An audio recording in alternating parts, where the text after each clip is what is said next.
तर शरद पवार, सुप्रिया सुळे आणि सुनेत्रा पवार या सध्या एकत्र आलेल्या आहेत बारामतीमध्ये। बारामतीच्या विद्याप्रतिष्ठानच्या कार्यालयामध्ये संस्थेची बैठक सुरू आहे आणि या बैठकीसाठी शरद पवार, सुप्रिया सुळे आणि सुनेत्रा पवार एकाच ठिकाणी उपस्थित आहेत।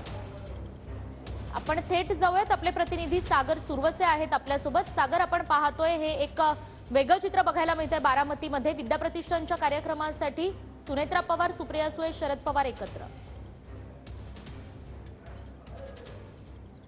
निकिता, आपण पाहिलं की खरं तर गेल्या अनेक दिवसांपासून सुप्रिया सुळे विरुद्ध त्यांच्या वहिनी सुनेत्रा पवार यांच्यामध्ये सामना रंगेल अशा चर्चा ज्या आहेत त्या जोर धरता आहेत आणि त्यातच आता त्याला आपण पाहतो की विद्याप्रतिष्ठानचं हे मुख्य कार्यालय आहे, मध्यवर्ती कार्यालय, आणि या मध्यवर्ती कार्यालयामध्ये आता जे ट्रस्टी आहेत या ट्रस्टींची बैठक या ठिकाणी सुरू आहे।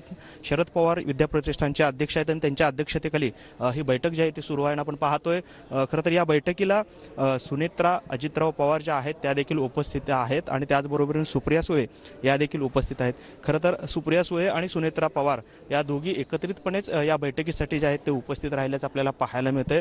शरद पवार स्वतः अध्यक्ष असल्यामुळे ते देखील या ठिकाणी उपस्थित आहेत आणि आपण पाहतोय त्यांच्या ह्या गाड्या देखील या विद्याप्रतिष्ठानच्या कार्यालयाबाहेर लावलेल्या आपल्याला पाहायला मिळत आहेत आणि आत खरं तर विद्याप्रतिष्ठान ही त्यांची शैक्षणिक संस्था आहे आणि संस्थेच्या विविध कामासाठीचे आहे ती बैठक या ठिकाणी सुरू असल्याचं पाहायला मिळते। मात्र असं असलं तरी एकीकडे अजित पवार जे आहेत ते पक्षातून वेगळे झाले आणि त्यांनी पक्ष जो आहे तो स्वतःच्या ताब्यात घेतलेलं पाहायला मिळालेलं होतं आणि त्यानंतर शरद पवार आणि अजित पवार हे आज एका व्यासपीठावर देखील एका कार्यक्रमाच्या निमित्ताने येणार आहेत। मात्र तत्पूर्वी विद्याप्रतिष्ठानची जी बैठक आहे या बैठकीसाठी शरद पवार असतील, सुप्रिया सुळे असतील, त्याचबरोबरीनं या ठिकाणी सुनेत्रा पवार ज्या आहेत त्या बैठकीला उपस्थित असल्याचं आपल्याला पाहायला मिळतंय।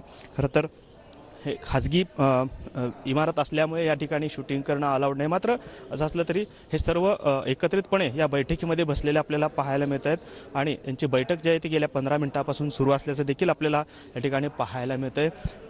एकंदरीतच आपण पाहतोय की भाऊजाई विरुद्ध ननंद असा जो काही एक सामना जो आहे तो या ठिकाणी पाहायला मिळतो की काय अशी परिस्थिती, राजकीय परिस्थिती निर्माण झालेली होती।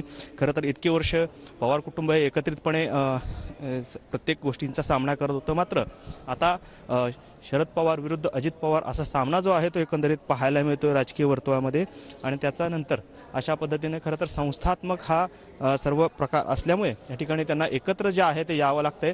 मात्र असं असलं तरी हे मनभेद जे आहेत ते आमच्यात झाले नाही असं वारंवार सांगितलं जात आहे सुप्रिया सुळेंकडून। त्याचं देखील उदाहरण म्हणून आपल्याला हे पाहावं लागेल। सागर, अधिक जाणून घेत राहू तुमच्याकडून।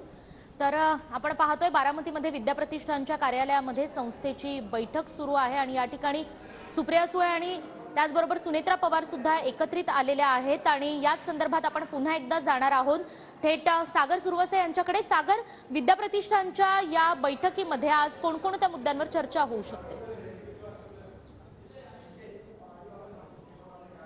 निकिता, खरं तर या बैठकीचे जे काही आतले मुद्दे जे आहेत ते अद्याप समोर आलेले नाहीत। मात्र एकंदरीतच आपण पाहतोय की खरं तर गेल्या अनेक दिवसांपासून पवार कुटुंबामध्ये एक उभी फूट जी आहे ती पडलेली पाहायला मिळालेली होती आणि त्यानंतर शरद पवार असतील किंवा अजित पवार असतील हे एकमेकांसमोर येणं टाळता आहेत किंवा वेगवेगळ्या पद्धतीने आपल्या कार्यपद्धती तिथे ठाम आहेत। मात्र असं असताना विद्याप्रतिष्ठान ही खरं तर एक नावाजलेली संस्था आहे, ती पवार कुटुंबियाची संस्था आहे आणि त्यामध्ये आता ट्रस्टी असल्यामुळे सुनेत्रा पवार ज्या आहेत त्या देखील या बैठकीसाठी या ठिकाणी दाखल झालेल्या आहेत। खरं तर संस्थात्मक कामकाजासाठी त्यांना एकत्र यावं लागतं अशा पद्धतीचे एकंदरीत परिस्थिती बरोबर आहे सागर। आणि या कार्यकारिणीचे सदस्य या नात्यानं सुनेत्रा पवार आणि सुप्रिया सुळेंमध्ये काही